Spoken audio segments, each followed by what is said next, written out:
An balimaw ani ɲankuma kibaruya b'an bolo k'a las'aw ma bi o de ye ko Sahel jamana ɲɛma duuru kɔni tun b'an ka jamana kɔnɔ kunungo olu nana tun bɛ réunion dɔ de la ni o réunion tun bɛ Mali lakanabaliya min bɛ Mali kɔnɔ ani a bɛ se ka kɔlɔlɔ min lase o Sahel jamana duuru ninnu kan hakilina jiginna o jamana duuru ninnu kɔni olu ye Niger, Burkina Faso, Tchad,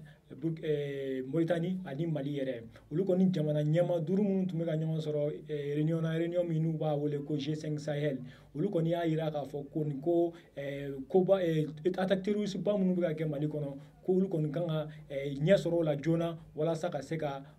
terroriste kɔni ka nin ko ninnu bɛɛ tiɲɛ cogoya min na u kana se ka hali bi u ye tiɲɛni min kɛ dɔ kana se ka fara a kan hali bi u y'a jira k'a fɔ kɔni ko walasa o ka se ka sabati a ka kan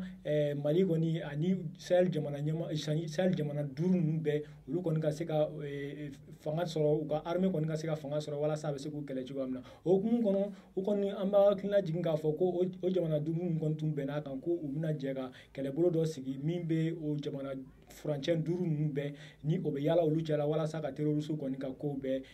tiɲɛ u ka ko bɛɛ tiɲɛ cogoya min na hakilina jiginna hali bi nin réunion in na an ka jamana ɲɛmaa n'o ye Ibrahim Boubacar Keita ye ale kɔni y'a jira k'a fɔ ko MINUSMA ni o ye ONU ka kɛlɛbolo ye min bɛ Mali kɔnɔna na ko bɛɛ kan ka kɛ walasa a nana min kama ni ye ka se ka terroriste ka se ka jamana kɔni ka kelenya sabati hali bi ani ka se ka permettre Mali kɔni ka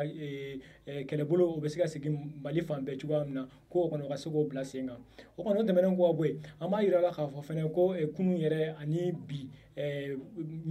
wulikajɔba dɔ tun kan ka kɛ commerçant détaillant fɛ ni u tun bɛ fɛ ka grèveba kɛ ka se ka u ka nisɔngoya jira gouvernorat tun ye Malitel da